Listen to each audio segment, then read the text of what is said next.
ڕێکخراوی هیومان ڕایتس وۆچ ڕایگەیاند ئەو هێزە چەکدارانەی عێراق کە شەڕی دژی داعش دەکەن لە میانی کۆنتڕۆڵکردنەوەی شارۆچکەیەک و 4 گوندی نزیک مووسڵدا ماڵی هاوڵاتیانیان تاڵان کردووە و ڕوخاندویانە بەبێ ئەوەی هیچ پێویستێکی ئاشکرایی سەربازی هەبوو بێت.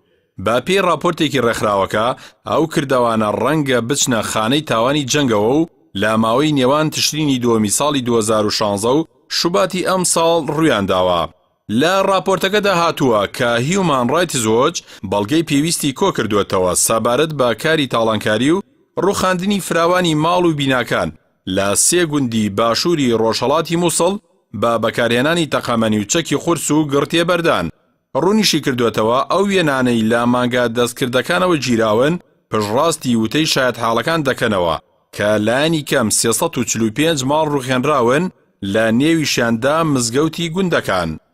خەڵکی ناوچەکە بە ڕێکخراوەکەیان ڕاگەیاندووە کە تەنها میلیشیا شیعەکان لە ناوچەکەدا شەڕی داعشیان کردووە و میلیشیا شیعەکانیش ڕۆژی 12 ئەم مانگە لە وەڵامی ڕێکخراوەکەدا ڕایانگەیاندووە کە هەندێک لە ماڵ و باڵەخانەکان لەلایەن داعشەوە بۆ تۆباران بەکارهێنراون و هەندێکی دیکەشیان لەلایەن داعشەوە بۆم ڕێژ کراون بۆ ڕێگریکردن لە پێشڕەوی هێزەکان.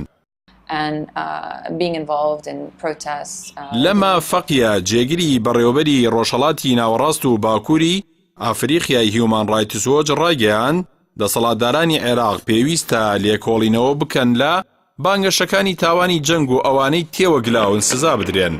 ئەمریکا و هاوپەیمانانی دیکە پێویستە فشار بکەنە سەر حکومەتی عێراق ئەم لێکۆڵینەوانە ئەنجام بدات. وتیشی پێویستە نەتەوە یەکگرتوەکان لێکۆڵینەوەکانی فراوانتر بکات کە لە ساڵی 2014 دەستی پێکردووە بۆ ئەوەی هەموو لایەنەکان بگرێتەوە. باپی یاساکانی جەنگ هێرشکردنە سەر مڵکی هاوڵاتیان قەدەغە کراوە تەنها لە حاڵێکدا نەبێت کە دوژمن بۆ مەبەستی سەربازی بەکاری دەهێنێت. هەروەها نابێ هێرشی هەڕەمەکی و گشتگیر بۆ سەر ناوچەیەک بۆ نمونە گوندێک وەک ئامانجی سەربازی ئەنجام بدرێت. ڕێکخراوەکەش دەڵێت بەڵگەی دەستکەوتووە کە ماڵی هاوڵاتیان لە گوندەکانی باشووری ڕۆژاوی مووسڵ لە گوندی مەسیحی نشینی قەرەقوش گوندی خزر کە سونە و مەسیحی تێدا دەژین تاڵان کراون لە کاتی ئازادکردنیان لە دەستی داعش لە نێوان مانگی تشرینی دووەمی ساڵی پار و مانگی کانونی دووەمی ئەم ساڵدا.